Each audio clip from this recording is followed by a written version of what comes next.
Hello बच्चों, कैसे हैं आप लोग। I hope every one will be fine. मैं आपका फिजिक्स टीचर एस.सी. श्रीवास्तव आज मैं आपको एक ऐसा टॉपिक पढ़ाने जा रहा हूँ जो आप लोगों ने 9th क्लास में भी पढ़ा था, ऋजुरेखीय गति या स्ट्रेट लाइन मोशन।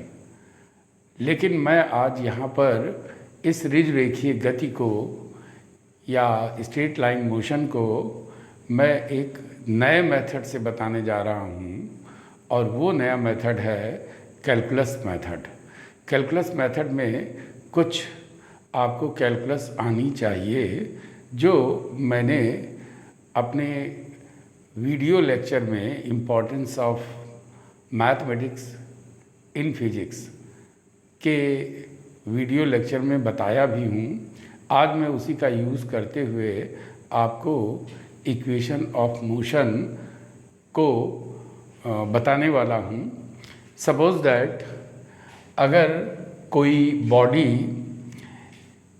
ए से मूव करती है u वेलोसिटी से, जहाँ t इक्वल टू 0 है, s इक्वल टू भी 0 है, और फिर ये t टाइम इंटरवल में b पे पहुँच के इसकी वेलोसिटी v हो जाती है, लेकिन इस पूरे पाथ में एक्सेलरेशन या त्वरण कांस्टेंट रहता है और उसकी वैल्यू a है। तो देखिए किस तरह से हम लोग सॉल्व करेंगे। वी नो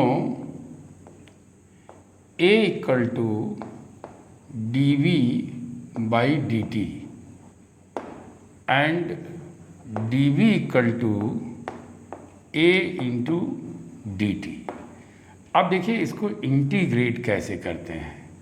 इंटीग्रेट में क्या ध्यान में रखेंगे, इसकी जो मैंने लिमिट ली है वो देखिए t इक्वल टू 0 जब लेते हैं तो वेलोसिटी आपको क्या मिलती है, u।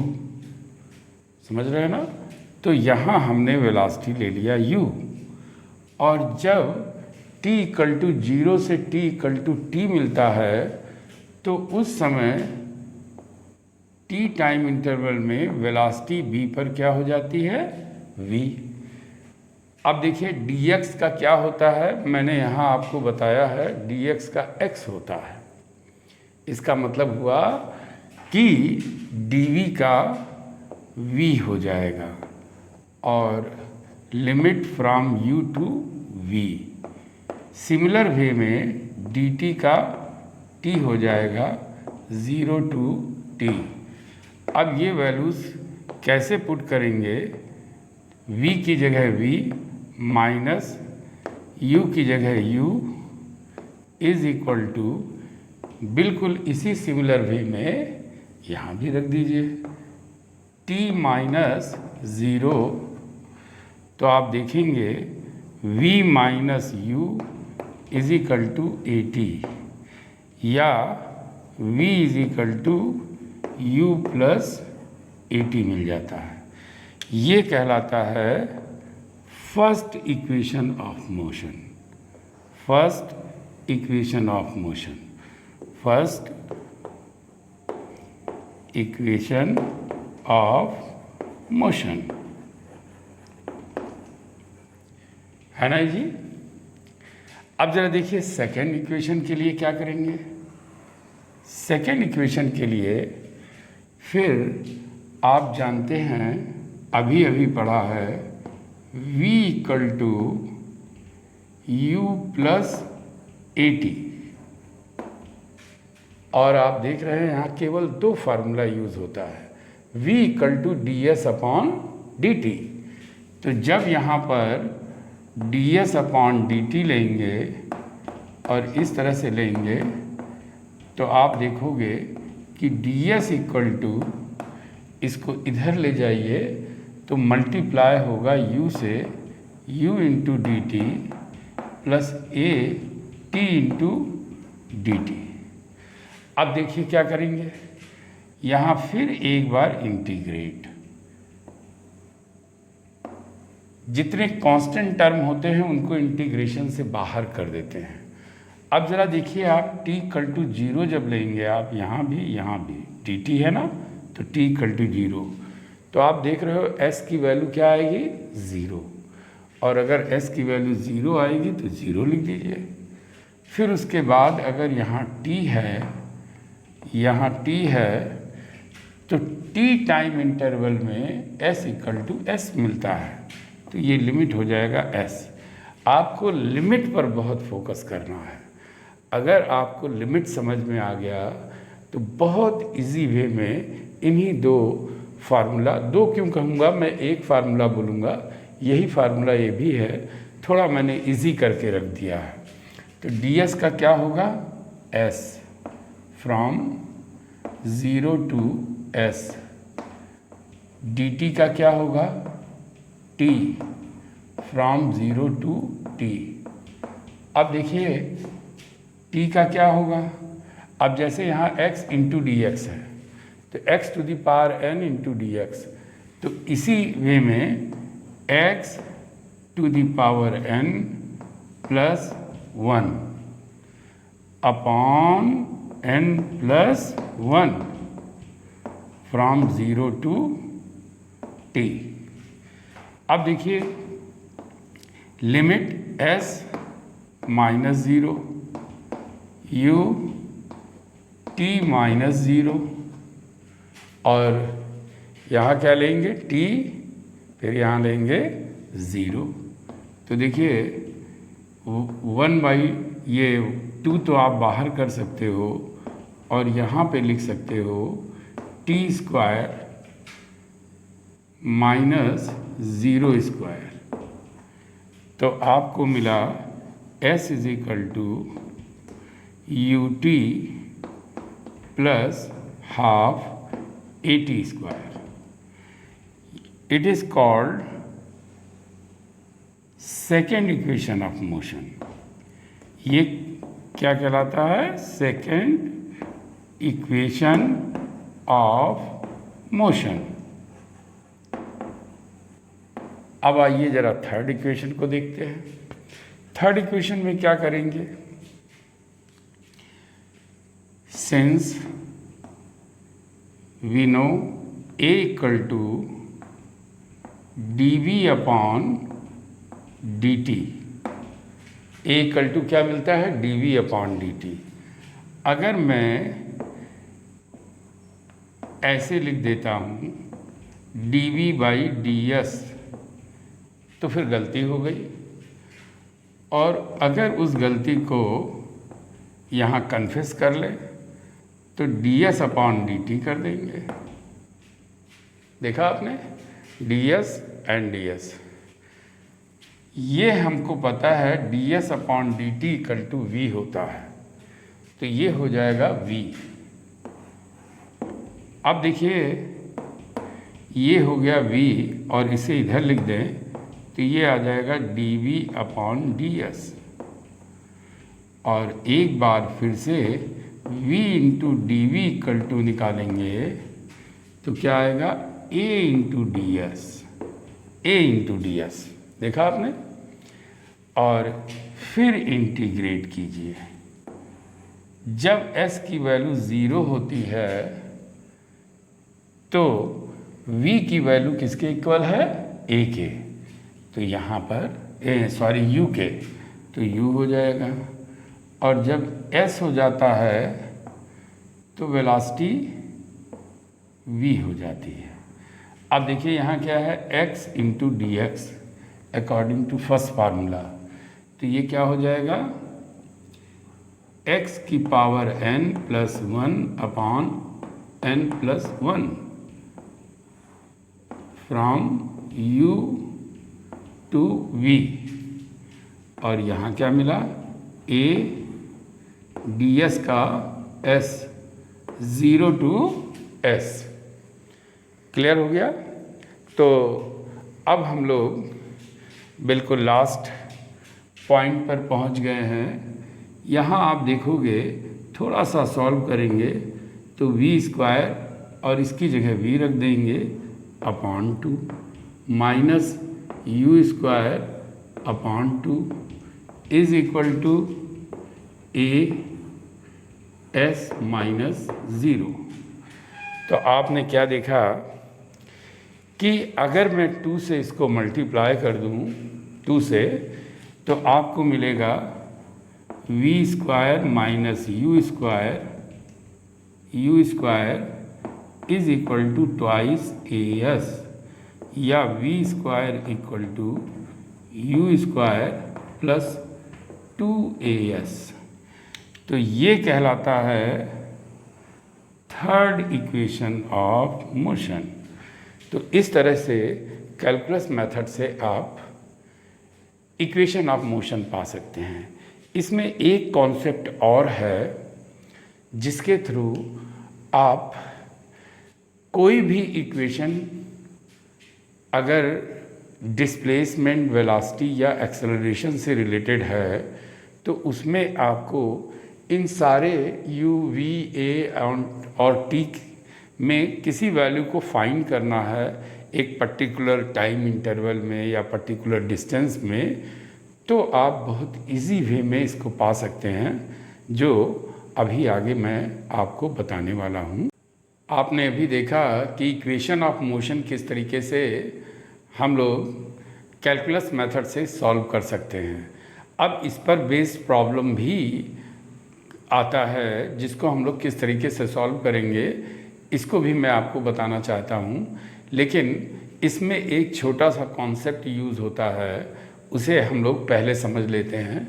पहली बात तो ये कि अगर एक्सेलरेशन से रिलेटेड कोई इक्वेशन दी जाए तो उसमें वेलोसिटी या डिस्प्लेसमेंट फाइंड करना हो, यानी वेग और विस्थापन, तो फिर आप इंटीग्रेशन यूज़ करेंगे। लेकिन अगर आपको डिस्टेंस या डिस्प्लेसमेंट दिया गया हो, वेलोसिटी या एक्सेलरेशन फाइंड करना हो, तो फिर हम डिफरेंशिएशन यूज़ करते हैं। फॉर एग्ज़ाम्पल कि अगर मैं एक प्रॉब्लम लेता हूँ और सपोज़ दैट कोई इक्वेशन, कोई पार्टिकल है जो एक्स एक्सिस के अलोंग मोशन कर रही है, उसका इक्वेशन दिया है 40 v equal to 40 minus 10t, और ये कह रहा है कि डिस्प्लेसमेंट s जब ज़ीरो होता है तो टाइम भी ज़ीरो होता है, यानी बिल्कुल इस तरीके से सिमिलर। और प्रॉब्लम ये है कि आपको बताना है कि जब इसका डिस्प्लेसमेंट 60 मीटर होगा तो फिर टाइम क्या होगा ये। और दूसरा प्रॉब्लम है कि अगर time t equal to 2 second हो तो एक्सेलरेशन क्या होगा। तो देखिए इन दोनों प्रॉब्लम्स को हम लोग कैसे सॉल्व करेंगे। सबसे पहले तो अच्छी तरह से ये समझ लें कि देखिए s दिया है और t फाइंड करना है, यानी v से हमें s निकालना है, v से s, तो इसका मतलब इंटीग्रेशन करेंगे। तो क्या दिया है, वेलोसिटी। वेलोसिटी इक्वल टू क्या होता है, डिस्प्लेसमेंट अपॉन टाइम। तो तुरंत यहाँ पर आप ये ले लीजिए 10t, और अब अगर आप ds इक्वल टू निकालेंगे तो 40 dt minus 10t into dt हो जाएगा। इंटीग्रेशन इधर भी कर दीजिए, इंटीग्रेशन इधर भी देखिए t इक्वल टू 0 है तो s इक्वल टू भी 0 है, और जब t इक्वल टू t है, क्योंकि टाइम ही पूछा गया है, तो s इक्वल टू कितना दिया हुआ है, 60 मीटर। अब इसे तुरंत इंटीग्रेट कर दीजिए तो ds का होता है s 0 to 60, dt का t 0 to t 10t x to the power n dx। तो देखिए x to the power n plus 1 upon n plus 1 0 to t, ये ना पहला फार्मूला बिल्कुल क्लियर होना चाहिए। अभी आप लोग फर्स्ट ईयर में हैं, इसलिए ये थोड़ा सा नया है आपके लिए, इसलिए मैं स्लो बहुत बता रहा हूँ। 60 माइनस 0 और 40 यहाँ क्या हो जाएगा, t माइनस 0 माइनस 10 यहाँ क्या होगा, t square upon 2 minus 0 square upon 2। इसको थोड़ा सा और सॉल्व कर लें तो 60 equal to 40t minus 5t square. अब ये t स्क्वायर का क्वाड्रेटिक इक्वेशन है जिसे बहुत इजी वे में हम लोग फाइंड कर सकते हैं। ये दिया हुआ है तो देखिए 5t square minus 40t plus 60 is equal to 0, या t square minus 8t plus 12। अब इसको सॉल्व करना है, बहुत इजी है सॉल्व करना। t स्क्वायर 6 2 जा 12, 6t minus 2t plus 12 is equal to 0। t common ले लीजिए, t माइनस 6 2 t माइनस 6 यानी t माइनस 6 और दूसरे ब्रैकेट में t माइनस 2, तो t इक्वल टू 6 सेकेंड और t इक्वल टू 2 सेकेंड। इन दोनों पर t इक्वल टू 6 सेकेंड और t इक्वल टू 2 सेकेंड पर आपको डिस्प्लेसमेंट 60 मिलेगा। इससे एक बात पता चलता है कि एक्सेलरेशन इसका निगेटिव में होगा। अब देखिए दूसरा प्रॉब्लम क्या है कि t इक्वल टू 2 सेकेंड पे एक्सेलरेशन फाइंड करना है। हमें दिया क्या, इक्वेशन क्या है, वेलोसिटी। फाइंड क्या करना है, एक्सेलरेशन। इसका मतलब अब डिफरेंशिएशन करेंगे। Differentiation of